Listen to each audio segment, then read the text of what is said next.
Dragons of the Singularity. Part 1. Embers of the Past. Chapter 5. The Awakening. The storm did not pass.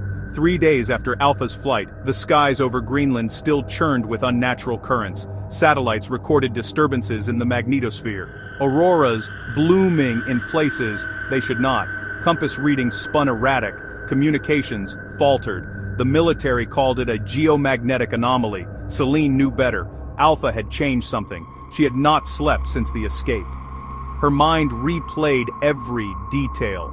The roar that cracked the air like thunder, the fire streaking against the aurora, the press of thought whispering soon. Each time she closed her eyes, she felt its presence at the edge of her consciousness, like a beacon she could not shut out. On the fourth night, she dreamed, not the fractured dreams of exhaustion, but a vision. She stood on a shoreline, waves crashing black against basalt cliffs. Storm clouds boiled above, lit by veins of fire. Across the water, shapes rose from the depths, vast, winged, clawed dragons. Not one, not two, but dozens, their bodies glimmering with the cold fire of stars. Their voices thundered in unison, not with sound but with thought, a resonance that shook her bones. She gasped awake, drenched in sweat, heart hammering. The vision clung to her like smoke. She knew without doubt it was not just a dream. The base had shifted into wartime mode. Drones patrolled the skies, convoys of armored vehicles arrived daily, and the wreckage of the containment dome was dismantled for salvage. We're hunting it. Every hour it remains free. The world destabilizes further. Civil unrest is spreading. Nations are arming. Markets are crashing. If we don't reassert control, someone else will. And what if your hunt stirs more than one? What if Alpha isn't unique? Speculation. Not speculation, evidence. These are anomalies we've been tracking since Alpha woke. Seismic disturbances, thermal spikes, unexplained electromagnetic pulses. Same signature, repeated worldwide. The room went silent. "You're saying there are more," Vare said at last. Kieran's grin faded. "I'm saying Alpha wasn't the only one sleeping." The first confirmation came from Siberia. A Russian expedition, dispatched under the guise of mineral surveys, reported a cavern collapse in the permafrost. What they found beneath was not stone, but scale. Kilometers of it, coiled around itself like a sleeping mountain. Satellite images leaked within hours. The world stared in disbelief at the shape. Vast wings folded tight, a head larger than a cathedral, frost glimmering along its ridges. The second awakening was swifter. In the Andes, a mining operation triggered tremors that shook half a province. Witnesses fled as molten light burst from a glacier, fire carving a new valley. Locals called it the return of Amaru, the sky serpent. By the time the third was spotted over the Indian Ocean, its shadow vast enough to eclipse an island, the truth was undeniable. The dragons were returning. Chaos swept the world. In capitals, leaders raged at one another, demanding control of what could not be contained. Armies mobilized, fighter jets scrambled. In villages and cities, ancient legends resurfaced. Temples overflowed with offerings, churches with prayers, mosques with pleas for mercy.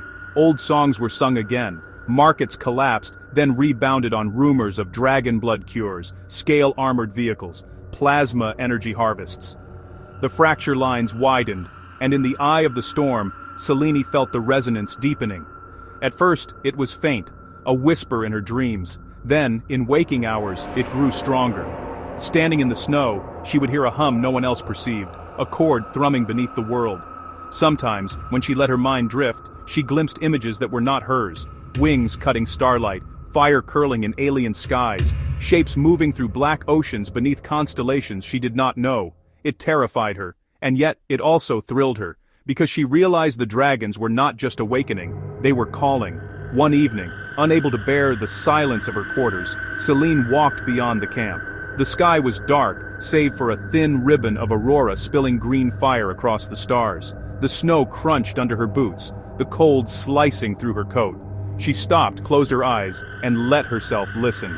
The resonance came instantly, stronger than ever, not distant now, but near. "Child of dust," the thought pressed into her mind, heavy and vast. "Why do you fear? Her breath caught. She was not imagining it. Her lips trembled. "What are you?" The answer was not words, but vision. Images cascaded through her mind, dragons streaking through nebulae, their scales refracting light like crystal, great cities rising beneath alien suns, fire wielded not as destruction, but as creation, forging worlds from chaos, and then ruin, ash, silence, dragons falling into slumber beneath ice and stone, as if burying themselves against some unseen doom. Selene staggered, clutching her head. "Why now? Why wake now?" The response was a pulse of thought that nearly dropped her to her knees. Because the stars are stirring again. When she returned to camp, pale and shaken, Kieran was waiting. He studied her face and frowned. You saw something. She nodded. "I heard it. Alpha. Not in words, in visions." Selene, you're bonded. "Bonded?" Call it whatever you like. Neural resonance, psychic tether, shared consciousness. Doesn't matter. What matters is, you're connected. Maybe you're the only one who can talk to it. Really talk. "And if that's true?" Then you're not just a scientist anymore. You're the bridge between us and them. By dawn, the world had changed again. Reports flooded in from every continent. Mountains cracking open, oceans boiling, glaciers splintering, dragons, long entombed, rising from slumber. Some vanished into the skies, unseen again except for shadows across the moon. Others lingered, watching cities from afar. A few clashed with military forces, their roars echoing across battlefields before they vanished into cloud. Humanity was no longer alone at the top of the food chain.